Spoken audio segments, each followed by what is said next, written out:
প্রথম খলিফার ইন্তেকাল হয়ে গেল। আম্মা জান আয়েশা সিদ্দিক রাদিয়াল্লাহু আনহা তার বাবা আবু বকর সিদ্দিক রাদিয়াল্লাহু আনহুকে তার কথা অনুযায়ী, পরামর্শ অনুযায়ী নবীর কবরের পাশেই তার দাফন করা হলো। এরপরে যতটুকু জায়গা ছিল ওই জায়গা আম্মা জান আয়েশা থাকার চেষ্টা করেছিলেন, থাকার জন্য চিন্তা করেছিলেন। দ্বিতীয় খলিফা ওমর ফারুকের সময়, তার যখন মৃত্যুর সময় হয়ে গেছে, একজন জালিম এসে তার পিছন দিক দিয়ে তরবারির আঘাত করে চাকু মারে। রক্তাক্ত হয়ে তিনি জমিনে পড়ে যান। তার সারা জীবনের দোয়া ছিল, আল্লাহুম্মা রযুকনি শাহাদাতান ফি সাবিলিক ওয়াজআল মাউতি ফি বালাদি রাসূলিক। ও আল্লাহ, তুমি আমাকে শহীদের দরজা দান করো এবং মৃত্যু যদি দাও, এই নবীর শহরে আমার মৃত্যু দিবা। এই দোয়া সারা জীবন করেছেন, শহীদও তিনি হয়েছেন। রক্তাক্ত অবস্থায় পড়ে আছেন, মারা যান নাই। তার ছেলে আব্দুল্লাহকে ডাক দিয়ে বলছেন, আব্দুল্লাহ, উম্মাহাতুল মুমিনিন আয়েশা সিদ্দিকের কাছে গিয়ে বলো, আমার বড় শখ, আমার রাসূল শুয়ে আছেন, তার পাশে আমার বন্ধু বকর শুয়ে আছেন, আমি আমার নবীর পাশে শেষ ঘুমটা ঘুমাতে চাই, আমি আমার নবীর পাশে শুইতে চাই। দেখো তো আমার জন্য আয়েশা কোনো জায়গা দিতে পারে নাকি। এর মালিকেরা তো আয়েশা, দেখো তো আয়েশার কাছে এই প্রস্তাবটা দাও, দেখো তো রাজি হয় নাকি। যখন প্রস্তাবটা দেওয়া হলো, আম্মা জান আয়েশা সিদ্দিকা কান্নায় ভেঙ্গে পড়লেন। তিনি মনে মনে ভাবলেন, জগৎ বিখ্যাত একজন দ্বিতীয় খলিফাতুল মুসলিমিন, তিনি আমার কাছে যখন প্রস্তাবটা দিয়ে দিলেন, আমি আমার জায়গা দান করে সেই জায়গা আমি ওমরকে দিয়ে দিলাম। আমার নবীর পাশে কয়জন সাহাবী শুয়ে আছেন? দুজন। একজনের নাম কি? আরেকজনের নাম কি? ওমর রাদিয়াল্লাহু তাআলা আনহুমা। এই দুজন সাহাবী শুয়ে আছেন। কবর জিয়ারা করলাম কয়েকদিন আগে। আমার নবীর কবর, অর্থাৎ আমার নবীর ঘর, মিন বাইতি ও মিম্বারি রাওদাতুম মিন রিয়াদিল জান্নাহ। নবীজি যে মিম্বারে বসে খুতবা দিতেন এবং তার ঘরটা এতটুকু অংশকে রাসূল বলেছেন, এই দুনিয়ার জিন্দেগিতেও সাহাবীরা জেনে রেখে দিও, এইটুকু অংশ হলো জান্নাতের টুকরা। জোরে কোন সুবহানাল্লাহ। কিসের টুকরা? জান্নাতের টুকরা। আমি ফজরের একটু আগ দিয়ে 4টার দিকে আমি সেই রাওদাতুম মিন রিয়াদিল জান্নাহ, জান্নাতের টুকরায় ঢোকার জন্য অনুমোদন পেলাম। ঢুকলাম। এখন তো অনলাইন সিস্টেম, হ্যাঁ, সিরিয়াল নিতে হয়। ঢুকলাম। আপনি তো সিরিয়ালে ঢুকেছেন, আর এখন অনলাইন সিস্টেম করেছে। তো অনলাইনে আমি ভোর 4টার দিকে তাহাজ্জুদের সময় আমি ভিতরে ঢুকলাম। ঢোকা মাত্রই দেখি, আল্লাহু আকবার, আমার দেশের 20 থেকে 30 জন সেখানকার খেদমতে খাদেম হিসাবে তারা এখান থেকে চলে যাওয়ার পর সেখানে চাকরি পেয়েছে। এই 20 থেকে 30 জন সবাই আমার দেখা আমার দিকে চলে আসছে। সালামটা দিল। সালাম দিয়ে বলে, হুজুর আপনার ওয়াজ শুনি, খুব ভক্ত। বললাম, শোনো, ভক্ত রক্ত ছাড়ো, আমার এর মিন রিয়াজিল জান্নাহ আগে ঢুকাও। তো খুব তারা চেষ্টা করলো, অনেকক্ষণ ধরে মোটামুটি তারা চেষ্টা করে বললো, হুজুর আপনি পিছনে বসেন, আজান হবে কিছুক্ষণ পর। আজান হলেই আর এখান থেকে কাউকে আর বের করে দেওয়া হবে না, কারণ সবাই তো আসতে চায়। মানে পালাক্রমে টাইম হয়ে যায়, 10 থেকে 15 মিনিট টাইম পাওয়া যায়। তো আমি একটা চান্স খুঁজলাম, ওরা চিনল। এই মানে চান্স আমিও সুযোগ পেয়ে গেলাম। তো মোটামুটি ভাবে আমি যাওয়ার পরে সেখানকার দায়িত্ব নিয়ে যদি সেখানকার একজন সরকারি কর্মকর্তাকে বলা হলো যে ইনি আমাদের দেশের একজন মানে পরিচিত একজন আলেম, ওনার কথা আমরা সবাই শুনি, ওনার ভক্ত আমরা। তো আমি নিজে আমি তো ভাবতেছি আমি তো নগণ্য গোলাম, বেশি বেশি বলতেছি। তো এক পর্যায়ে তারা কনভিন্স করলো। এরপর আজান হলো। জাস্ট আমার নবীর যে কবর, যে ঘর এবং মেম্বারের ঠিক মাঝখানে যে প্রথম যে জায়গাটা আল্লাহ পাক আমার জন্য সুযোগ করে দিয়েছেন, বসলাম তৃপ্তি ভরে। শুধু আল্লাহর কাছে একটা কথাই বলেছে, আল্লাহ তুমি আমাদেরকে খাওয়াচ্ছ। সম্মানিত ভাইয়েরা, সাইয়েদনা ওমর ফারুক রাদিয়াল্লাহু তাআলা খুব দামি মানুষ ছিলেন। সেই ওমর ফারুক একদিন বলতেছেন, কাব, মৃত্যুর যন্ত্রণা কেমন বলো তো? কাব রাদিয়াল্লাহু আনহু বলছেন, একজন জীবন্ত মানুষের পেটের ভিতরে যদি কাঁটাযুক্ত কোনো ডাল ঢুকিয়ে দেওয়া হয়, কাঁটাযুক্ত ডাল ঢুকিয়ে দেওয়ার পরে যদি টেনে সেই পেট থেকে আবার যদি বের করার সময় যদি সেই কাঁটার সাথে যদি কিছু নাড়িভুড়ি বের হয়ে আসে, আর কিছু কাঁটা যদি পেটের সঙ্গে লেগে থাকে, পেটের মধ্যে থেকেই যায়, যে যন্ত্রণাটুকু হবে তার চাইতে বেশি যন্ত্রণা মানুষের মৃত্যুর সময় হয়ে থাকে। আমার নবীজি খোদ বিশ্বনবী, যার সম্মান আল্লাহর পরে, যিনি রাস্তা দিয়ে যখন হাঁটতেন তার সম্মান আল্লাহ রাব্বুল আলামিন আকাশের এক খণ্ড মেঘ সূর্যের নিচে রাখতেন, যেন নবীর সূর্যের তাপে যেন নবীজি কষ্ট না পান। এত দামি মানুষ, সেই মহামানব যখন দুনিয়া থেকে বিদায় নিচ্ছিলেন, মৃত্যুর যন্ত্রণা যখন শুরু হয়ে গেছে, আমার নবীজি হাতের আঞ্জলি ভরে বারবার পানি নিচ্ছেন আর মুখে মারতেছেন, বারবার পানি নিচ্ছেন, মুখে মারতেছেন, আর বলছেন লা ইলাহা ইল্লাল্লাহ ইন্নালিল মাউতি লাসাকারাত, ইন্নালিল মাউতি সাকারাত। নিঃসন্দেহে মৃত্যু অত্যন্ত যন্ত্রণার খুব কষ্ট হচ্ছিল। আমার নবীজি এই জন্য মাঝে মাঝে বলতেন আকসিরু যিকরা হাদিমিল লাযযাত, অধিক পরিমাণে তোমরা আনন্দ ধ্বংসকারী মৃত্যুকে তোমরা স্মরণ করো, দুনিয়া থেকে বিদায় হয়ে যাবে, মৃত্যুর চিন্তা তোমাদেরকে ভালো করে ফেলবে। বিশ্বনবীর ইন্তেকালের সময় যদি এতটা কষ্ট অনুভব হয়, সেই দিনটা সবার সামনে আছে না নাই? আসতে বলবেন না, আছে না নাই? আছে। আমি আপনি দুনিয়া থেকে বিদায় নিয়ে নেব, যেহেতু বিদায় নেব, প্রিপারেশন নিতে হবে। আল্লাহ রাব্বুল আলামিন বলেন, ইয়া আইয়ুহাল্লাযীনা আমানুত্তাকুল্লাহা হাক্কা তুকাতিহি ওয়া লা তামুতুন্না ইল্লা ওয়া আনতুম মুসলিমুন। ও বান্দারা, তোমরা আমাকে যথাযথভাবে ভয় করো, আর মুসলমান না হয়ে মরো না, মুসলমান না হয়ে মৃত্যুবরণ করো না। জান্নাত পাওয়ার জন্য শর্ত হলো কি হওয়া? বলেন কি হওয়া? আমরা কি? আরো জোরে। নামাজ না পড়লেও মুসলমান নাকি? আসতে কয়। আমার দেশে নামাজি মুসলমান বেশি না বেনামাজি মুসলমান বেশি? বেনামাজি আবার মুসলমান, কিন্তু বেনামাজি আবার কি?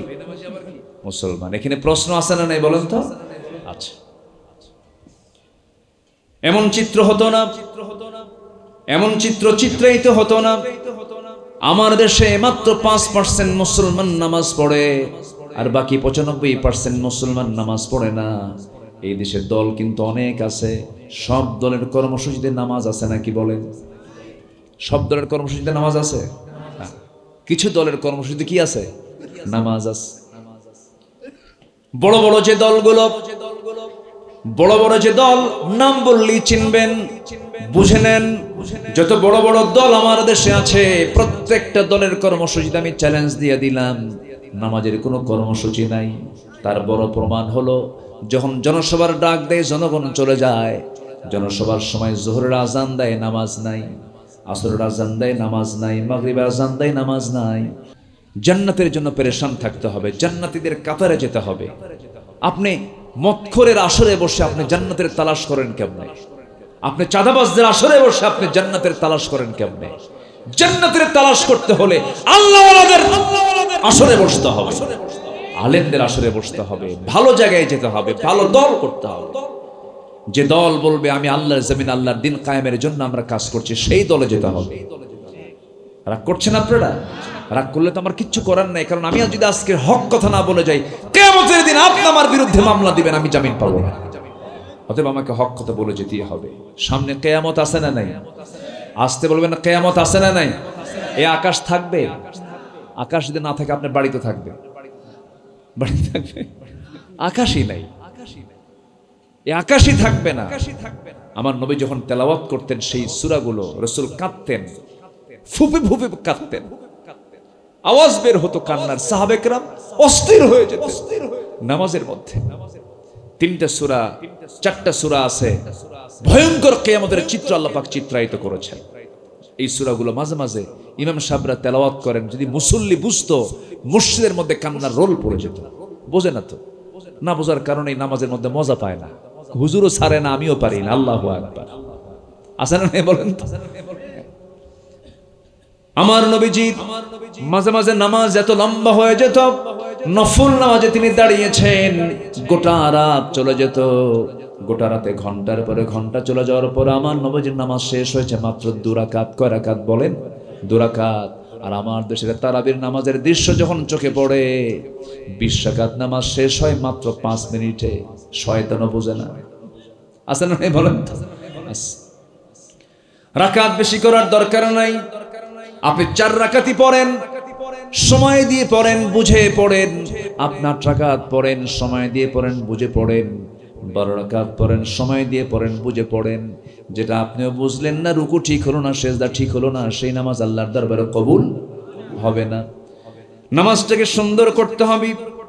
আমি আপনি সবাই দুনিয়া থেকে বিদায় নিয়ে নেব। আমার নবীজি যখন নামাজের মধ্যে পড়তেন, ইদাশ শামসু কুওয়িরাত ওয়া ইদান নুজুমুন কাদারাত ইদাস সামাউ ফাতারাত ওয়া ইদাল কাওয়াকিবু ইনতাসারাত ইযা যুলজিলাতিল আরদু জিলজালাহা ওয়া আখরাজাতিল আরদু আথকালাহা وقال الإنسان ما لها القارعة ما القارعة وما أدراك ما القارعة يوم يكون الناس كالفراش المبثوث وتكون الجبال كالعهن المنفوش পাহাড়গুলো তুলার মতো উঠতে থাকবে, আকাশ ফেটে ফেটে পড়বে, সূর্য সংকুচিত হয়ে যাবে, তারকাগুলো ছিটকে ছিটকে পড়বে, সব ধ্বংস হয়ে যাবে। সেদিন মানুষ বলবে, আল্লাহ ওয়াকালাল ইনসান মা লাহা, কি হলো, সব তো শেষ হয়ে গেল। সেই কঠিন কিয়ামতের দিন আল্লাহ বলছেন, বান্দারে কোনো ছায়া থাকবে না সেই দিন, শুধু আমার আরশের ছায়া ছাড়া। আমি 7 জনকে আমি আমার আরশ আজিমের ছায়ায় জায়গা দিয়ে দেব। কয় শ্রেণীকে? 7 শ্রেণীকে। একটা শ্রেণীর কাতার অন্তর্ভুক্ত হব। জোরে বলি ইনশাআল্লাহ, আরো জোরে বলি ইনশাআল্লাহ। 7 শ্রেণী কারা কারা শুনতে রাজি আছেন? এ বছর না সামনে বছর? এখনই? বাস, জোরে বলি ইনশাআল্লাহ। অনেক কথা তো আমাদের শেষ হয় না, আলোচনা অনেক থেকে যায়। এক রাত একটু একটু করে বলি। শুধু আমি আপনাকে শোনাচ্ছি না কিন্তু, এখন তো প্রযুক্তির কল্যাণে দেখেন না কতগুলো কিরামন কাতিবিন আমার দিকে ছায়া আছে, দেখেন এরাও কিন্তু কম না। যা বলি সব হুবহু রেকর্ড করে গোটা পৃথিবীকে শুনিয়ে দেয় মুহূর্তের মধ্যে। অতএব তাহলে আমার কথা কি শুনছে হাজার হাজার না কোটি কোটি? কোটি কোটি মানুষ কিন্তু আমার আওয়াজগুলো শুনতে পাচ্ছে। এই তো মাত্র 2 দিনের মধ্যে এগুলো সব লক্ষ লক্ষ মানুষের হাতে হাতে এগুলো চলে যাবে। এই জন্য আমরা যে কথাগুলো বলি, এই কথাগুলো আর নির্দিষ্ট জায়গায় থাকে না, এখন একদম গ্লোবাল গোটা পৃথিবীতে চলে যায়, ওয়ার্ল্ড ওয়াইড হয়ে যায়। সম্মানিত ভাইয়ের, একটু সময় দেন, তাহলে কিয়ামত মনে হয় আমাদের জীবনে আসবে না, নাকি আসবে কিনা বলেন? আমরা দেখবো কিনা বলেন? দেখবো। আমরা সেই দৃশ্য দেখবো। সেই দৃশ্যে এত ভয়ঙ্কর দৃশ্য হবে, মানুষ সেদিন উলঙ্গ হয়ে উঠবে, খাতনাবিহীন হয়ে উঠবে, খাতনা থাকবে না, উলঙ্গ হয়ে খাতনাবিহীন খালি পায়ে, নগ্ন পায়ে হাশরের ময়দানে সব বান্দা উঠে দাঁড়াবে। আম্মা জান আয়েশা বলছেন, ইয়া রাসূলুল্লাহ, মানুষের একটু লজ্জা হবে না? একজনকে আরেকজনের যিনি তাকাবে না? উনি একটু এই প্রশ্ন করে বসলেন। আমার রাসূল বলছেন, ইয়া আয়েশা, আল আমরু আশাদ্দু মিন আন ইয়ানজুরা বা'দুহুম ইলা বা'দিন। কিয়ামতের দিন হাশরের ময়দানে মানুষ এতটাই ব্যস্ত হয়ে পড়বে, এতটাই আতঙ্কিত হবে, একজনের অঙ্গের দিকে আরেকজন নজর দেওয়ার সুযোগই পাবে না, সময়ই পাবে না। তাদের মধ্যে এমন ফিলিংস কাজ করবেন, এমন ভয়ঙ্কর দিন সবার সামনে আছে না নাই? সবার সামনে আছে। সূর্য সংকুচিত হয়ে যাবে, তারকাগুলো এত বড়, এই তারকাটা সূর্যের চেয়েও 30 কোটি গুণ বড় একটা তারকা আছে, আর সূর্য পৃথিবী থেকে 13 লক্ষ গুণ বড়। কত বিশাল এই পৃথিবী, সব দুমড়ে মুচড়ে শেষ হয়ে যাবে। ফাইদা জাআতিস সাখা, কর্ণবিদারক আওয়াজ বের হয়ে যাবে, বিশাল একটা আওয়াজ হবে, সিংহায় ফুৎকার দিয়ে দেবে। একজন ফেরেশতা আল্লাহ পাক তাকে রেডি করে রেখে দিয়েছেন, সিংহায় মুখ দিয়ে আছে, শুধু অর্ডার হবে, ফু দেওয়া হয়ে যাবে। এমন দিন সবার সামনে আসে না নাই? সেদিন কি হবে? ওই পিতা, যে পিতা আপনার জন্য, আপনার সন্তান আপনার জন্য কত কষ্ট করেছে, ইয়াউমা ইয়াফিরুল মারউ মিন আখিহি ওয়া উম্মিহি ওয়া আবিহি ওয়া সাহিবাতিহি ওয়া বানিহি। সন্তান বাপকে চিনবে না, বাপ সন্তানকে চিনবে না, এমনকি মা সন্তানকে পর্যন্ত স্বীকার করে বসবে। যেদিন মানুষ কাঁদতে কাঁদতে চোখের পানিগুলো ফুরে যাবে, চোখ থেকে রক্ত বের হওয়া শুরু হয়ে যাবে, মানুষ অস্থির হয়ে যাবে, ছটফট করতে থাকবে, কেউ কাউকে চিনবে না। আল্লাহ বলছেন, বান্দা পাই টু পাই হিসাব নেব, পাই টু পাই হিসাব নেব, যাররা শব্দটা এত ভয়ঙ্কর, গোটা কোরআন শরীফের ভিতরে সবচেয়ে ভয়ঙ্কর আয়াত হলো ফামান ইয়ামাল মিসকাল যাররাতিন খায়রান ইয়ারাহ ওয়া মান ইয়ামাল মিসকাল যাররাতিন শাররান ইয়ারাহ।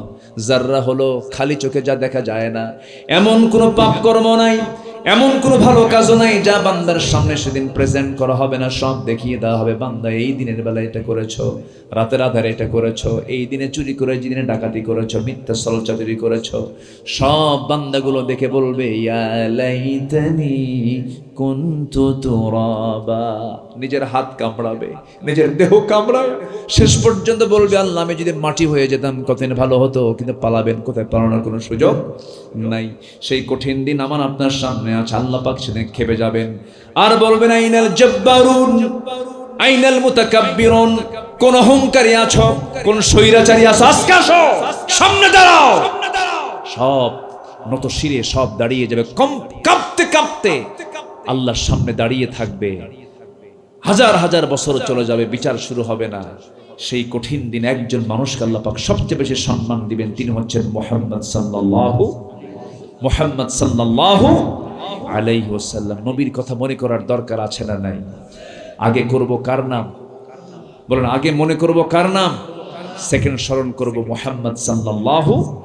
আল্লাহ বলছেন আমারে নিবা, আমারে তুমি কাছে নিতে চাও না, আমাকে আগেই কাছে পাবে না, ভায়া লাগবে, মাধ্যম লাগবে।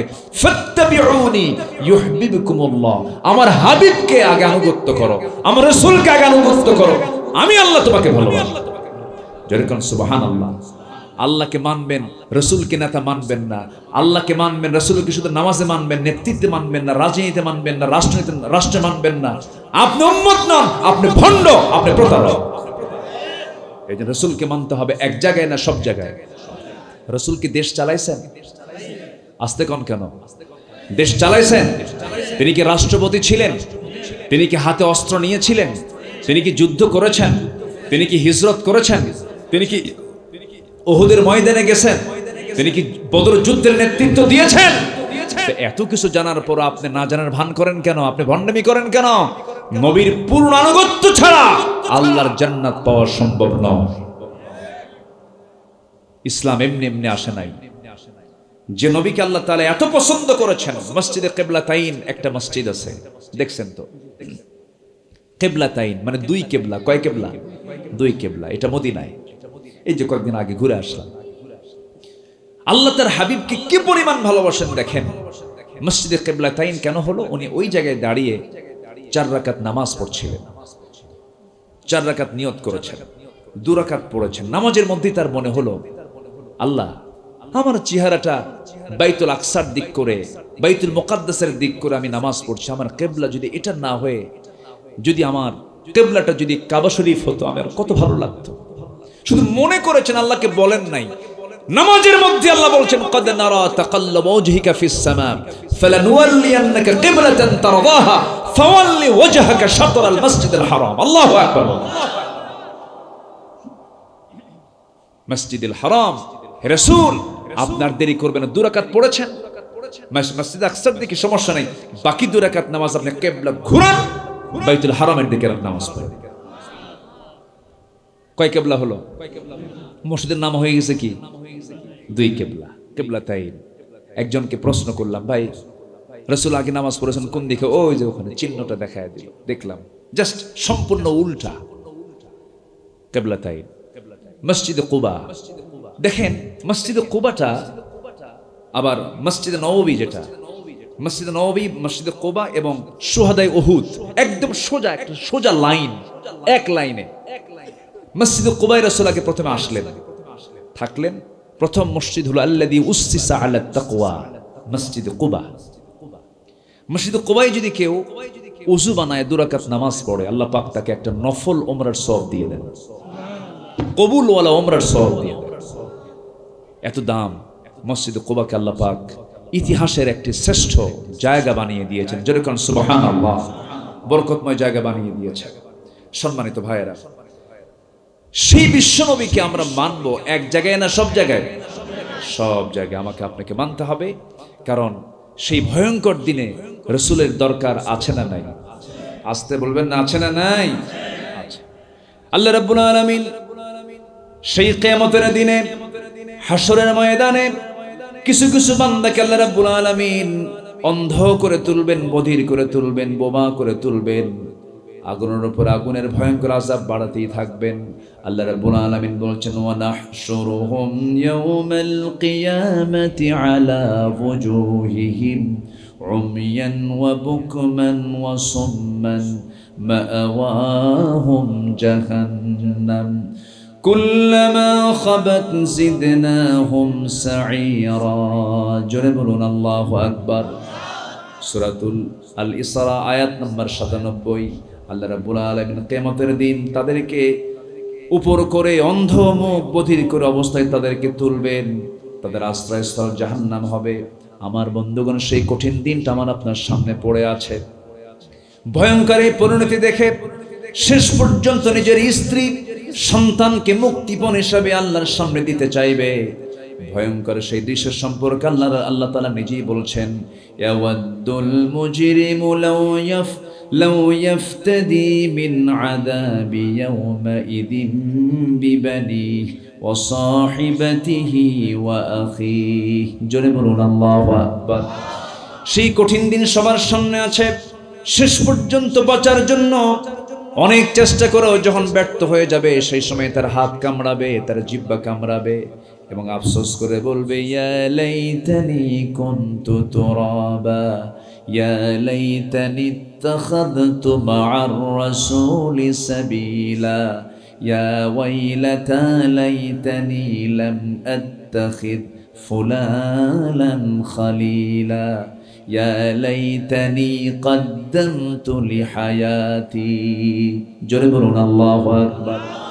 আফসোস করে লাভ হবে না, আফসোস করে কোনো কিছুর প্রাপ্তি হবে না। শেষ পর্যন্ত তাকে জাহান্নামের মধ্যে নিক্ষিপ্ত হতে হবে। চামড়াটা জ্বলতে থাকবে, চামড়ায় বেশি আগুন লাগলে পরে চামড়ার সেন্সিয়ার, চামড়ার যে দাহ্য শক্তি, আগুন যখন লাগে, আগুন দিয়ে যখন পড়ে যাবে, সেই পড়ে যাওয়ার পরে ওই আগুনের পড়ে যাওয়ার কারণে তার ভিতরে কোনো অনুভূতি থাকবে না। আল্লাহ রাব্বুল আলামিন বলছেন, বান্দা ওয়াবাদদালনাহুম জুলুদা, আমি আল্লাহ তোর শাস্তিকে পুরোপুরি ভোগ করার জন্য চামড়া পাল্টা দিয়ে নতুন চামড়া দিয়ে দেব। যুক, আস্বাদন কর, আমার হুকুম তুই মানিস নাই, কিন্তু বান্দা সেই কিয়ামতের দিন কঠিন ময়দানে আমি 7 শ্রেণীর শাস্তির ছায়ে জায়গা দিয়ে দেব। সেই 7 শ্রেণীর কাতারে আমাদেরকে শামিল করুন। জোরে বলি আমিন। আল্লাহ রাব্বুল আলামিন নিজেই বলেছেন, সাবআতু যিল্লুহুমুল্লাহু ফি যিল্লিহি ইয়াওমা লা যিল্লা ইল্লা যিল্লুহু। আর শাস্তির ছায়ে আল্লাহ রাব্বুল আলামিন 7 শ্রেণীকে জায়গা দিয়ে দিবেন। নাম্বার 1 হলো ইমামুন আদিলুন, ন্যায় বিচারপতি। আমার বন্ধুগণ, আল্লাহ পাক এখানে নামাজির কথা বলতে পারতেন, বলেন নাই। রোজাদারের কথা বলতে পারতেন, বলেন নাই। বলেছেন আগে বিচারপতির কথা, কারণ যে দেশে বিচার ঠিক থাকে সেই দেশে সব ঠিক থাকে। আমার দেশে বিচার ঠিক আছে নাকি? আস্তে কোন বিচার ঠিক আছে? যারে যারে মুক্তি দিতে হবে তারে দেয় ফাঁসি। আছে কিনা বলেন? হয়েছে কিনা বলেন? এমন সাক্ষী, ঘটনা 71, সাক্ষীর জন্ম 79। সাক্ষীর জন্ম কি 79, আর ঘটনা কি 71। আল্লামা সাইদের এক সাক্ষী বের হয়েছিল, ঘটনা হলো 71, তার জন্ম হলো 79-তে। তাহলে এই 7 বছর পরে তার জন্ম হওয়ার পরেও সে সাক্ষী হলো কেমনে? রুহের জগৎ থেকে সাক্ষী হয়েছে। কিসের জগৎ থেকে? রুহের জগৎ থেকে। তাহলে সম্মানিত ভাইরা, তাহলে বিচারের প্রতি যদি ঠিক হয়, একটা দেশে যদি বিচার পদ্ধতি যদি ঠিক হয়ে যায়, ওই সমাজটা, ওই রাষ্ট্র হয়ে যায় জান্নাতের টুকরা। জোরে বলুন সুবহানাল্লাহ। আর বিচারপতি কে? বিচারপতির লকবটা মূলত কার? আসতে বলবেন না কার? আল্লাহ পাকের। এজন্য বিচারপতির মর্যাদা আল্লাহ পাক সেই দিনও সবচাইতে বেশি দিবেন। 1 নম্বর হলো, আমি আমার আরশ আজিমের ছায়ে জায়গা দেব তাকে যে সৎ বিচার করে দুনিয়া থেকে বিদায় নিয়েছে। আল্লাহু আকবার বলেন। তাহলে আমার এই ওয়াজটা বিচারপতিদের কানে যাওয়া দরকার আছে না নাই বলেন তো? আছে। নাম্বার 2 হলো শাবুন নাশায়া ফি ইবাদাতিল্লাহ, ওই যুবক আল্লাহ রাব্বুল আলামিন আরশ আজিমের ছায়ে জায়গা দিবেন যে যুবক তার যৌবনকালটাকে ইবাদতে কাটিয়ে দিয়েছে। মন চাইতো নোংরামি করি, মন চাইতো নোংরামি করে, প্রেম করে, নষ্টামি করি, কিন্তু তা না করে আল্লাহর ভয়ে গোপনে গোপনে চোখের পানি ফেলে ফেলে যৌবনটাকে ইবাদতের মধ্যে কাটায় দিয়েছে। এই যুবক আল্লাহ রাব্বুল আলামিন আরশ আজিমের ছায়ায় জায়গা দিবেন। জোরে কোন সুবহানাল্লাহ। একজন নবী নারীর বড় ফিতনায় পড়েছেন, খুব সুন্দর চেহারা ছিল, সেই নবীর নাম কি বলেন? বলেন, একটু বলেন না ভাই। ইউসুফ আলাইহিস সালাম, তিনি খুব সুন্দর মানুষ ছিলেন। সুন্দর চেহারাটাই ছিল তার জীবনের বড় পরীক্ষা। সুন্দর চেহারার দিকে আকর্ষণ আছে না নাই বলেন তো? সুন্দর চেহারা যার, ফিতনা কি ফিতনা আছে তার, কি ফিতনা আছে কিনা বলেন? সুন্দর চেহারাও কিন্তু একটা বড় ফিতনার কারণ হয়ে যায়। এজন্য আল্লাহ পাক যাকে যেটা দিয়েছেন তাতেই বলা উচিত। তার মুখ থেকে কি বলা উচিত বলেন তো? আরো জোরে কোন, আরো জোরে কোন আলহামদুলিল্লাহ। কোন চেহারাই অসুন্দর না, সব চেহারাই সুন্দর। সব চেহারা, সব কার বানানো? আসতে বলবেন, সব কার বানানো? 2015 সালের দিকে আমি প্রথম 2009 সালে গিয়েছি, এরপর 2015 সালে সেকেন্ড টাইম এক নাইজেরিয়ান যুবককে পেলাম মদিনার মসজিদের সামনে। লম্বায় প্রায় 7.5 থেকে 8 ফিট লম্বা হবে। তো আমি তাকে সালাম দিলাম, সালামের জবাব দিল খুব কালো কুসকুসে মানুষ। তো আমি নিজেই লম্বায় প্রায় 6 ফিট, ও আমার চাইতে আরো 1.5-2 ফিট উঁচা। তো আমি এরকম করে চেয়ে আছি। এরপরে আমি তাকে বললাম, আপনার নাম কি? নাম বললেন। বাড়ি কোথায় বললেন। বললাম যে আপনি তো এই যে একটা কালো মানুষ, তো এই যে সুন্দর সুন্দর চেহারার লোকগুলো দেখলে কি আপনার মন খারাপ হয় না? সঙ্গে সঙ্গে এই কথা শুনে একটা মুস্কি হাসি মারলো। কালো চেহারার মাঝে সাদা দাঁত, একদম পাকড়া পাকড়ি। কি কথা কি বুঝতেছেন? দাঁতগুলোই দেখা গেল, শুধু চেহারার দেখা যাচ্ছে না।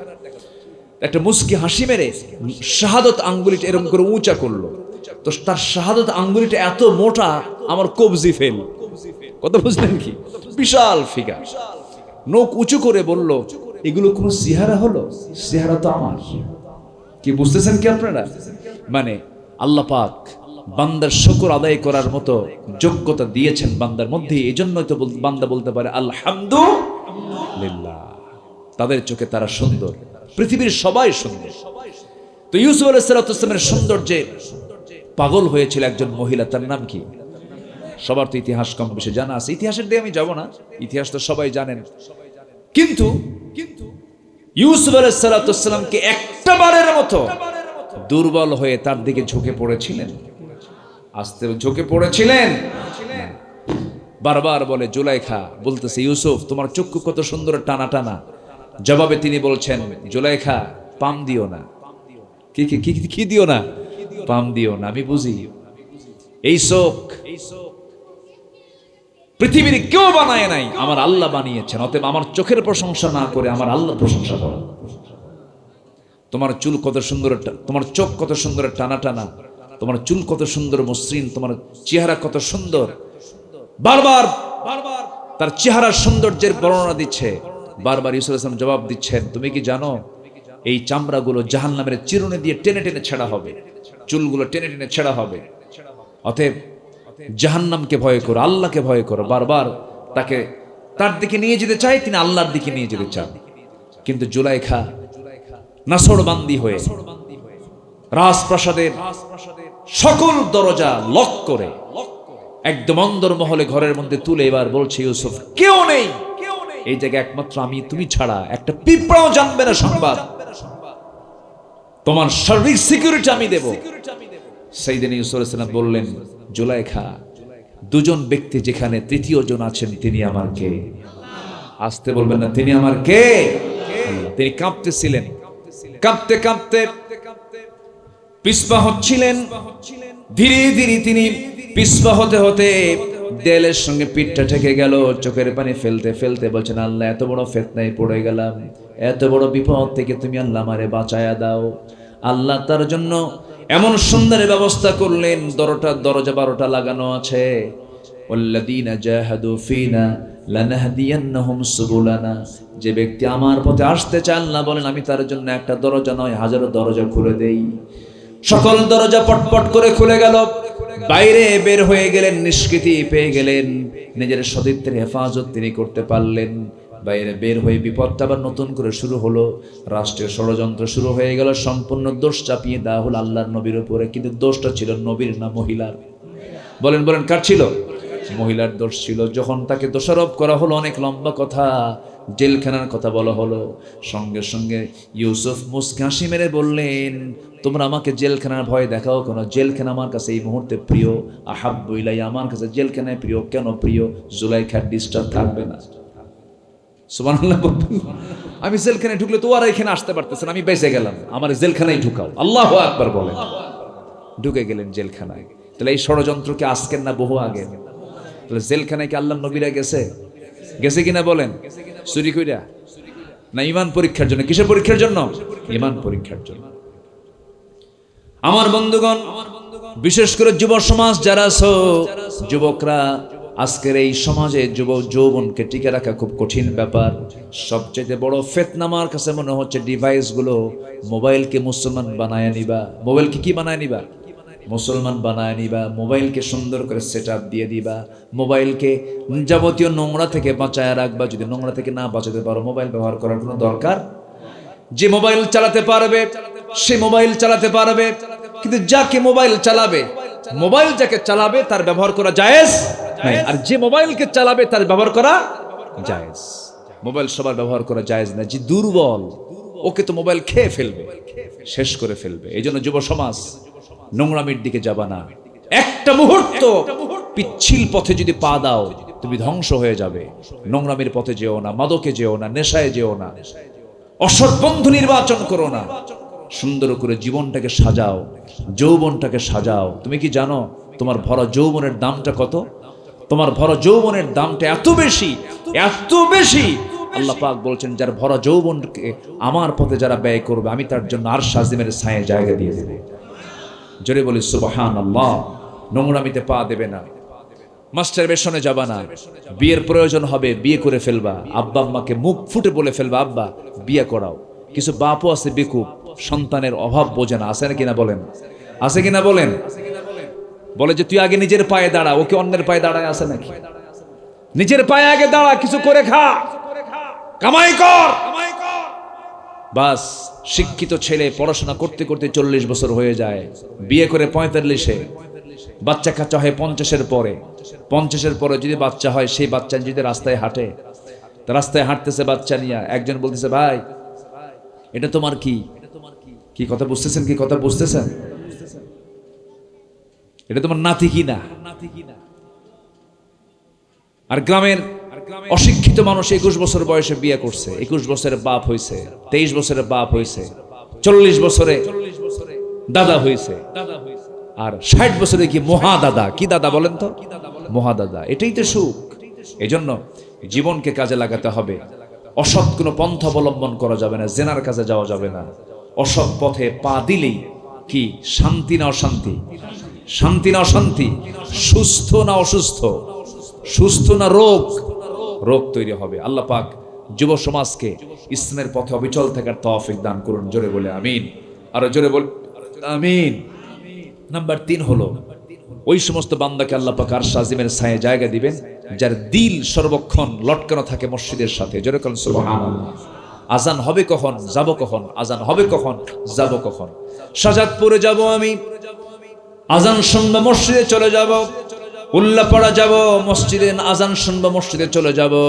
সিরাজগঞ্জে যাব কোর্টের কাজে, আজান হয়ে যাবে, জোহর নামাজটা পড়বো আমি। আবার আমি আসর নামাজটা বাড়িতে এসে মসজিদে গিয়ে পড়বো আমি। আমি যখন এশার নামাজ পড়বো, তখন মনে মনে চিন্তা করবো ফজর নামাজটা আমি পড়বো। আমার বন্ধুগণ, যার ফজরের চিন্তা মাথায় থাকে, তার আল্লাহ পাক আপনা আপনি ঘুম থেকে তাকে জাগায় তোলেন। অ্যালার্ম ঘড়ি লাগে না। মেডিকেল সায়েন্স বলছে আল্লাহ পাক প্রত্যেকটা মানুষের বান্দার মাথার মধ্যে অ্যালার্ম ঘড়ি দিয়ে দিয়েছেন। সে শুধু মনে করবে আমি ফজরের সময় উঠবো, আল্লাহ পাক তাকে সেই সময় উঠায়া দেন। জোরে বলেন সুবহানাল্লাহ। আমার ভাইরা, এরকম করে যার দিলটা সর্বক্ষণ নামাজের জন্য মসজিদের সঙ্গে লটকানো থাকবে, আল্লাহ রাব্বুল আলামিন বলেন, বান্দা আমি তোকে আরশ আজিমের ছায়ে জায়গা দেব। নাম্বার 4 হলো এমন 2 ব্যক্তি যারা আল্লাহর জন্য একে অপরকে ভালোবেসেছে, আবার বিচ্ছিন্ন হয়েছে। নাম্বার 5 হলো ওই সমস্ত যুবক আল্লাহ পাক আরশ আজিমের ছায়া জায়গা দিবেন, সুন্দরী রূপবতী নারী প্রেমের প্রস্তাব দিয়েছে, সঙ্গে সঙ্গে বলে ফেললো ইন্না খাফুল্লাহ, আমি আল্লাহকে ভয় করি। আল্লাহ বলছেন ওই বান্দাকে আমি আরশ আজিমের ছায়া জায়গা দেব। নাম্বার 6 হলো এমন ধরনের ব্যক্তিকে আমি আল্লাহ রাব্বুল আলামিন আরশ আজিমের ছায়া জায়গা দেব, যারা দান করবে ডান হাতে দেবে, বাম হাত জানবে না, বাম হাতে দান করবে ডান হাত জানবে না, এমন গোপনকারী দানবীরকে আমি আল্লাহ রাব্বুল আলামিন আমার আরশ আজিমের ছায়া জায়গা দেব। কিন্তু সমাজে কিছু কিছু লোক আছে, যদি দানের কথা যদি না বলা হয়, স্লোগান যদি না দেওয়া হয়, নারায়ে তাকবীর মারহাবা যদি না দেওয়া হয়, মন খারাপ আছে কি না? আছে না? হুজুর আমি দান করলাম 1 লাখ, 1 লাখের স্লোগান তো হলো না, দান করলাম 2 লাখ, মারহাবা তো কিছুই পাইলাম না। না, দান করবো আমরা মারহাবার জন্য না আল্লাহর জন্য? কার জন্য বলেন? আল্লাহর জন্য। আল্লাহ রাব্বুল আলামিন বলছেন বান্দা তুই আমারে গোপনে গোপনে দান করবি, ডান হাত দিবে বাম হাত জানবে না, বাম হাত দান করবে ডান হাত জানবে না, এমন বান্দাকে আমি আল্লাহ রাব্বুল আলামিন আরশ আজিমের ছায়া জায়গা দিয়ে দেব। আমরা দান করব কার পথে? কি অপ্রিয় না প্রিয় জিনিস? অপ্রিয় না প্রিয় জিনিস? সেরা টাকা না ভালো টাকা? সেরা টাকা সব কোথায় দেয়? এই আস্তে সারা সপ্তাহ বিড়ি খায়, 2 টাকার একটা নোট জমা হয়ে গেছে, ওই টাকা কেউ নেয় না, পড়ে আছে পকেটের ভিতরে 60টা দিন। কোনো মুদিখানার দোকানদার নেয় না, বিড়ি খাওয়ার দোকানদার নেয় না, পান খাওয়ার দোকানদার নেয় না, 7 দিন ধরে পড়ে আছে। জুমার দিন মসজিদে গেল, মনে করে এই টাকাটা নিয়ে চলে গেছে। সামনে কানা ফকির। কি ফকির? কানা ফকির না ওটা? ও তো দেখে না, বাক্স তার চোখে দেখে না, কানা ফকির চলে আসছে। ওই বাক্স যখন চলে আসছে, ডান দিকে তাকায় বাম দিকে তাকায়, তাকায় তাকায় দেখে কেউ দেখলো না, চট করে ভিতরে ঢুকায় দিয়ে বলে আল্লাহ সোয়াব দেওয়ার না দাও, থোয়ার জায়গা নাই। কিসের জায়গা নাই? থোয়ার জায়গা। এমন দান আল্লাহর দরবারে মঞ্জুর হবে না। আল্লাহ পাক বলছেন বান্দা তোর প্রিয় জিনিসটা তুই আমার পথে ব্যয় করবি। লান তানালুল বিররা হাত্তা তুনফিকু মিম্মা তুহিব্বুন। তোমার প্রিয় জিনিস আমার পথে দিয়ে দিবা, আমি তোমার আমার প্রিয় জিনিসকে তোমার হাতে আমি সমর্পণ করে দেব, জান্নাত দিয়ে দেব। এই জন্য প্রিয় জিনিস আমরা আল্লাহর পথে দিয়ে দেব, দান করব কম না বেশি বেশি? যখন কম না বেশি বেশি? বেশি বেশি দান করব। নাম্বার 7 হলো এমন ব্যক্তিকে আল্লাহ তাআলা আরশ আজিমের ছায়া জায়গা দিবেন, যেই বিষয়টা নিয়ে আমি শুরুতেই কথা বলেছি, নির্জনে নিভৃতে চোখের পানি ফেলে ফেলে যে একমাত্র আল্লাহর সামনে কাঁদবে। ফাফাদাত আইনাহু, আমি আল্লাহ তাকে আরশ আজিমের ছায়ায় স্পেশাল জায়গা করে দেব। জোরে বলি সুবহানাল্লাহ। আরশ আজিমটা কাছে না দূরে? আসতে কয় কোন পাড়া? ওই পাড়া? আপনার জেহে বলতেছেন মনে হয় যে ওই পাড়া। আরশ আজিমটা কাছে না দূরে? সিরাজগঞ্জ জেলার শাহজাদপুর উপজেলার রতনকান্দি গ্রামে বসে আছে আমার আল্লাহ তাআলা আরশ আজিমটা। কেউ কি দেখেছেন নাকি? কিন্তু আরশ আজিম ডানে না বামে? হ্যাঁ বলেন কোথায়? সাব্বিহিসমা রাব্বিকাল আ'লা আর রহমানু আলাল আরশি ইস্তাওয়া। আরশ আজিমটা কত দূর? পৃথিবীর কোন যানবাহনে চড়ে আপনি সেই জায়গায় যেতে পারবেন না। আমরা যেখানে বসে আছি এখান থেকে সূর্য অনেক দূর। সূর্যটা পৃথিবী থেকে 13 লক্ষ গুণ বড়। এই সূর্যের চাইতে কিছু কিছু তারকা আছে, আড্ডা নামে একটা তারকা আছে, যে তারকা ওই সূর্যের চাইতে 30 কোটি গুণ বড়। বিশাল তারকা, কোটি কোটি তারকাগুলো আবার আল্লাহ পাক সুসজ্জিত করে আসমানে সাজিয়ে রেখেছেন। কিছু কিছু তারকার আলো পৃথিবীর জমিনে আজ পর্যন্ত আসেনি, এত দূরে আছে সেই তারকাগুলো। আমার বন্ধুগণ, পৃথিবীর মানুষগুলো চাঁদের দেশে চলে গেছে, পৃথিবীর মানুষগুলো মঙ্গল গ্রহে চলে গেছে, সফর করে এসেছে। মানুষ চাঁদ দেখলো, মঙ্গল গ্রহ দেখলো। যদি এখন বান্দা মনে করে চাঁদ দেখলাম, মঙ্গল গ্রহ দেখলাম, একটু তারকা দেখব, পৃথিবীর সবচেয়ে নিকটবর্তী তারকার নাম হলো প্রক্সিমা সেন্ট্রাই। এই প্রক্সিমা সেন্ট্রাই নামক তারকাটা পৃথিবীর সবচেয়ে কাছাকাছি এই তারকা। পৃথিবীর কোনো মানুষ যদি এই তারকাকে দেখতে চায়, দেখার জন্য যেতে চায়, পৃথিবীর কোনো নর্মাল যানবাহন দিয়ে চলবে না। বিজ্ঞান বলছে পৃথিবীর সবচেয়ে লেটেস্ট যানবাহন হলো অ্যাপোলো 11 ঘন্টার গতি হলো 39,000 কিলোমিটার। 39,000 কিলোমিটার বেগে যদি কোনো বান্দা যদি ওই প্রক্সিমা সেন্টারাই নামক পৃথিবীর সবচেয়ে নিকটবর্তী চাঁদের সেই তারকার দেশে যেতে চায়, তার যেতে সময় লাগবে ঘন্টায় 39,000 কিলোমিটার বেগে যেতে যেতে তার সময় লেগে যাবে 1,15,000 বছর মাত্র। যাবেন কারা কারা? হাত তোলেন। সম্ভব? আসতে কোন সম্ভব? সম্ভব না। এই তারকায় যদি যেতে এত সময় লাগে, এই তারকা তো সবচেয়ে কাছের তারকা, বিশাল মহাশূন্য। এই যে বিশাল আকাশ আছে, এই আকাশের পর আরেকটা আকাশ আছে, এরপর আরেকটা আকাশ আছে। আল্লাহ কি এক আকাশের মালিক না 7 আকাশের মালিক? 7 সামাওয়াত, 7 আকাশের মালিক। এই 7টা আকাশ, প্রথম আকাশ থেকে দ্বিতীয় আকাশ আরো বড়, দ্বিতীয় আকাশ থেকে তৃতীয় আকাশ আরো বড়, তৃতীয় আকাশ থেকে চতুর্থ আকাশ আরো বড়, এরকম করে 7টা আকাশ। এরপরে 4 আজিম। আল্লাহ বলছেন, বান্দারে এই 7টা কাজ কর, আমি তোকে আমার স্পেশাল ফ্লাইটে করে আমার আর আজিমের ছায়া জায়গা দিয়ে দেব। তুই জোরে বলে সুবহানাল্লাহ। আসেন দোয়া করি। দোয়া করব? দোয়া করবো না তাহলে চলে যাই? যাব না? অনেক সুন্দর মানুষ, বলি আলহামদুলিল্লাহ। ফজর পড়বেন কারা কারা? হাত তোলেন দেখি। ফজর পড়বেন কারা কারা? জোরে বলি ইয়া আল্লাহ, আমাদেরকে ফজর, যোহর, আসর, মাগরিব, ইশা 5 ওয়াক্ত সালাত আদায় করার তৌফিক তুমি আল্লাহ দিয়া দাও। জোরে বলি আমিন। আরো জোরে আমিন। হাত নামান। জাহান্নামে যাবার 1 নম্বর কারণ কি বলেন? নামাজ পড়া না নামাজ ছেড়ে দেওয়া? তাহলে এই দেশে নামাজ পড়ার লোক বেশি না নামাজ ছেড়ে দেওয়ার লোক বেশি? তাহলে বলেন তো, যে কাজটা ছেড়ে দিলে বান্দা জাহান্নামে যাবে, তাহলে এই দাওয়াতটা সব দলের আগে দেওয়া দরকার না পরে দেওয়া দরকার? কিন্তু সেই দাওয়াত কি দেয়? দাওয়াত দেয়। সম্মানিত ভাইয়েরা, তাহলে জাহান্নামটা সামনে আবার আছে। কিয়ামতের কথা কিছু বললাম। জাহান্নামটা কি শান্তির জায়গা না অশান্তির জায়গা? শুধু কষ্ট না মহা কষ্ট? মহা কষ্ট। সম্মানিত ভাইয়েরা, সেই দিন আযাব যা হবে জাহান্নামের, এই আযাব সহ্য করতে না পেরে জান্নাতের যারা বাসিন্দা তাদের কাছে এই জাহান্নামের একটু আকুল করবে, বলবে তোমাদের কাছ থেকে একটু পানি আমাদেরকে দেওয়া যাবে কি? এরকম করে তারা আকুতি করবে। কি ভয়ঙ্কর সেই চিত্র!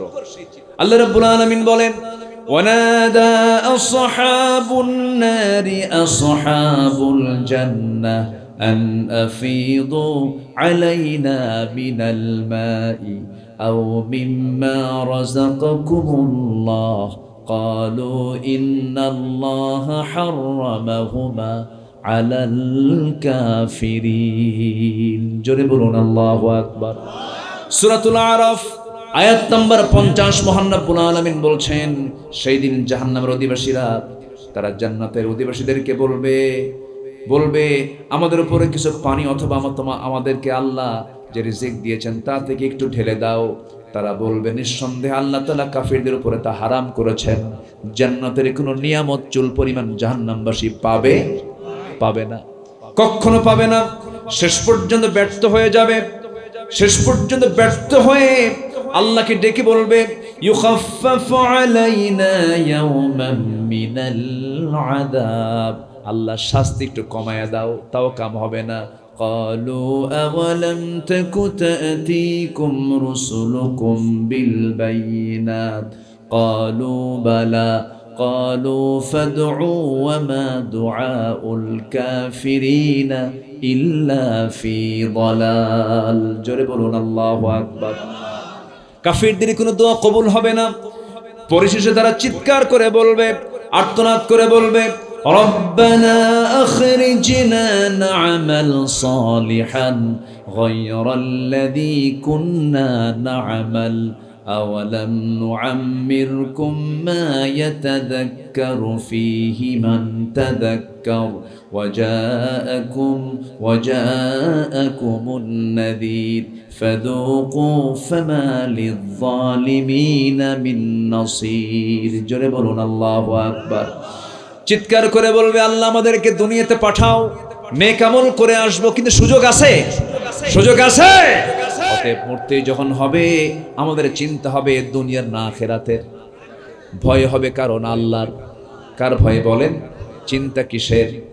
বলেন কিসের চিন্তা? ভয় কার? বলেন ভয় কার? চিন্তা কিসের? এই ভয় আর চিন্তা যদি আমরা সঠিকভাবে করতে পারি, এই দুনিয়া থেকে আমরা নেক আমল নিয়ে যদি যেতে পারি, আমার আপনার জন্য আল্লাহ পাক জান্নাত রেডি রেখেছেন। জোরে বলুন সুবহানাল্লাহ। সবার বাড়িতে মা বোন আছে না নাই? আসতে বলবেন না আছে না নাই? মা বোনদের জন্য 5 ওয়াক্ত নামাজ আছে না নাই? বলুন তো সত্যি করে অধিকাংশ মায়েরা নামাজি না বেনামাজি? পর্দা না বেপর্দা? বলেন পর্দা না বেপর্দা? মার্কেটের লোক বেশি না মার্কেটের পুরুষ বেশি না মহিলা বেশি? মহিলা বেশি। মেয়েরা মার্কেটিং করছে। পর্দা করেন সমস্যা নাই, পর্দা ছাড়া যাবেন বিপদে পড়ে যাবেন। পর্দা হচ্ছে মেয়েদের জন্য সিকিউরিটি, নিরাপত্তা। পর্দা আছে যার সম্মান আছে তার, পর্দা যার নাই তার সম্মানটা নাই। আপনি জরিপ করে দেখবেন, আমার মা যারা আমার আলোচনাগুলো শুনছেন, সবচেয়ে সুন্দর চামড়া থেকে যায়, সৌন্দর্য মেয়েদের টিকে থাকে পর্দাহীনা মহিলার না পর্দাশীলা মহিলার? পর্দাশীলা মহিলার। সূর্যের তাপ মেয়েদের গায়ে পড়বে, পর্দা অবলম্বন করবেন, গায়ে কোনো তাপ পড়বে না। মেয়েদের চামড়াকে মহান রব্বুল আলামিন নরম বানিয়ে দিয়েছেন, কোমল বানিয়ে দিয়েছেন। গোটা পৃথিবী জরিপ করে দেখবেন আপনি, আমি চ্যালেঞ্জ ছুড়ে দিলাম, গোটা পৃথিবীর নারীদের প্রতি জরিপ করে দেখবেন। আমি আল্লাহর কসম করে বলছি, অধিকাংশ সুন্দরী মেয়ে যে সমস্ত জায়গায় আপনি খুঁজে পাবেন, তারা হচ্ছে পর্দাশীলা মহিলা। ঠিক কিনা বলেন? পর্দাশীলা মহিলা। তাদের সৌন্দর্য আল্লাহ পাক বাড়ায় দেন, নূরটা বাড়ায় দেন। এই জন্য আমার মায়েরা, কোনো পারফিউম লাগবে না, কোনো ক্রিম লাগবে না, কিচ্ছু লাগবে না। আপনি 5 ওয়াক্ত নামাজে সুন্দর করে ওযু বানাবেন, পর্দার নিয়ম মেনে চলবেন, সকল নুরানি চেহারার সৌন্দর্য আল্লাহ রাব্বুল আলামিন আপনার চেহারার মধ্যে দিয়ে দিবেন। আর নামাজ পড়বেন না, পর্দায় থাকবেন না, চেহারা হবে সোরের মতো, চুন্নির মতো। কিসের মতো বলেন তো?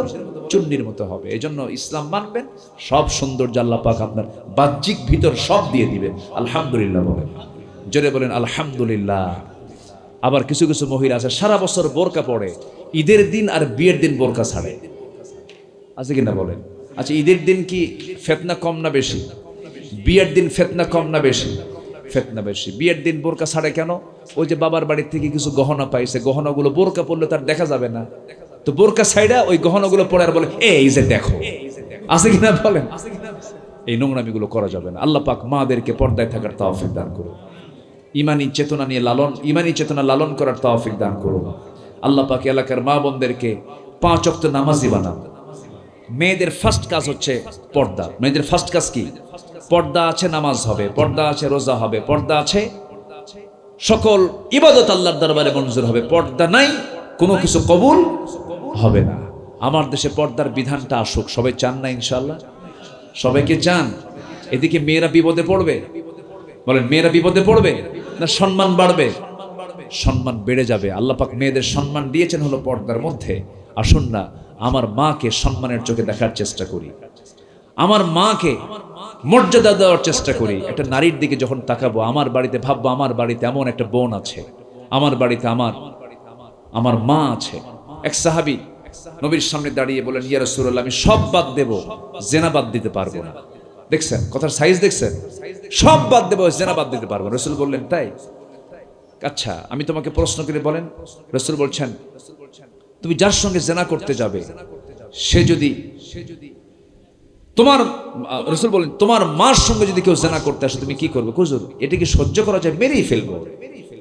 তোমার মেয়ের সঙ্গে যদি জিনা করতে আসে, হুজুর আমি তোকে বাঁচাবো না, আমি সহ্য করতে পারবো না। তোমার স্ত্রীর সাথে অসম্ভব ব্যাপার। রাসূল বললেন, তুমি যার সঙ্গে জিনা করতে যাবে সে তো কারো না কারো মেয়ে, কারো না কারো মা, কারো না কারো বোন। কি সুন্দর দাওয়াতের পদ্ধতি। সাহাবীর চোখের কোনা বেয়ে টপ টপ করে পানি পড়ছে আর বলছেন, ইয়া রাসূলুল্লাহ, সত্যি আপনি বিশ্ব নবী, আল্লাহর কসম আজকে থেকে জিনার কাজ বন্ধ করে দিন। তাহলে আমাদের মাইন্ড সেটআপ দিতে হবে, আমরা খারাপ কাজে যাব না। জোরে বলি ইনশাআল্লাহ, আর জোরে বলি ইনশাআল্লাহ। ওয়ালা তাকরাবুজ জিনা ইন্নাহু কানা ফাহিশাতান ওয়া সাআ সাবিলা। জিনার নিকটে যেও না, কারণ এটা ফাহিশা কাজ, নিকৃষ্ট কাজ। এই পথ থেকে যুবকরা ফিরে আসো। প্রয়োজন বিয়ে করে নাও, একটা দিয়ে হচ্ছে না আরেকটা করো। কি কথা কি বুঝতেছেন আপনারা? এখন মায়েরা হয়তো অসন্তুষ্ট হবেন, হুজুর এগুলো কি ওয়াজ করেন, এগুলো পেঁচ লাগাবেন, গন্ডগোল লাগাবেন। কিন্তু এটা কি আমার ওয়াজ না আল্লাহর ওয়াজ? আসতে বলবেন না, কার ওয়াজ? দাদার যুগে দাদারা কম বিয়ে করেছেন না বেশি বিয়ে করেছেন? হ্যাঁ, কম না বেশি? গ্রামে আমার আমি আমার দাদাদেরকে দেখেছি, দাদার যুগে বিয়ের প্রচলনটা বেশি ছিল, তারা জেনার দিকে যায় নাই, বিয়ে দিয়ে কাভার করে নিয়েছেন। আর আজকের ভাইয়েরা বিয়ে করে না, জেনা করার জন্য শত শত নারী সিরিয়াল করে রাখে। ঠিক কিনা বলেন?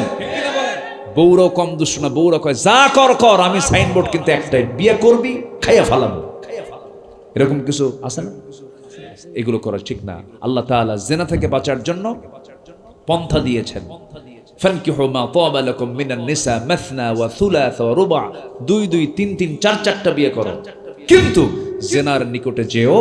তবে হ্যাঁ, ফাইন খিফতুম আল্লা তা'দিলু ফাওয়াহিদাতান, যদি তুমি আশঙ্কা করো একাধিক স্ত্রীর মাঝে সমতা রক্ষা করতে পারবে না, ওয়াহিদাতান, একটাই কিন্তু যথেষ্ট। কার পরামর্শ? আসতে বলবে না, কার পরামর্শ? যে ব্যক্তি 2 স্ত্রীর মধ্যে সমতা বিধান রক্ষা করতে পারবে না, সমতা রক্ষা করতে পারবে না, আল্লাহ পাক কিয়ামতের দিন ওই বান্দাকে কঙ্কাল সার করে, গায়ে কোনো গোশত চামড়া থাকবে না, একদম কঙ্কাল করে তাকে তুলবেন, অঙ্গহানি করে তাকে তুলবেন কিয়ামতের দিন। তাহলে বিয়ে যার একটা করতে যাবেন, চিন্তা করার দরকার আছে না নাই? আসতে কয় এরা আছে না নাই বলেন? কিন্তু আল্লাহ পাক বিয়ে করতে বললেন কেন? অন্তত জিনা থেকে বাঁচার জন্য বিয়েটা করো। কার কথা? আল্লাহর কথা। আল্লাহ পাক সবাইকে বোঝার তৌফিক দান করুন। জোরে বলি আল্লাহুম্মা আমিন। তবে হ্যাঁ, আজকের সমাজে বিয়েটা সহজ না জেনাটা সহজ? বলেন কি সহজ? বলেন জেনা সহজ। পরকীয়ার পরিমাণ কমছে না বাড়ছে? নিজের বউ ভাল লাগে না, অন্যের বউ ভাল লাগে। এত বদনজর আছে কিনা বলেন? আছে। এগুলো থেকে বাঁচতে হবে আমার মা বোন, এগুলো থেকে বাঁচতে হবে। আল্লাহ পাক মা বোনদেরকে হেফাজত করুন। অনেক কথাই বলে ফেললাম, 12টা পার হয়ে গেছে।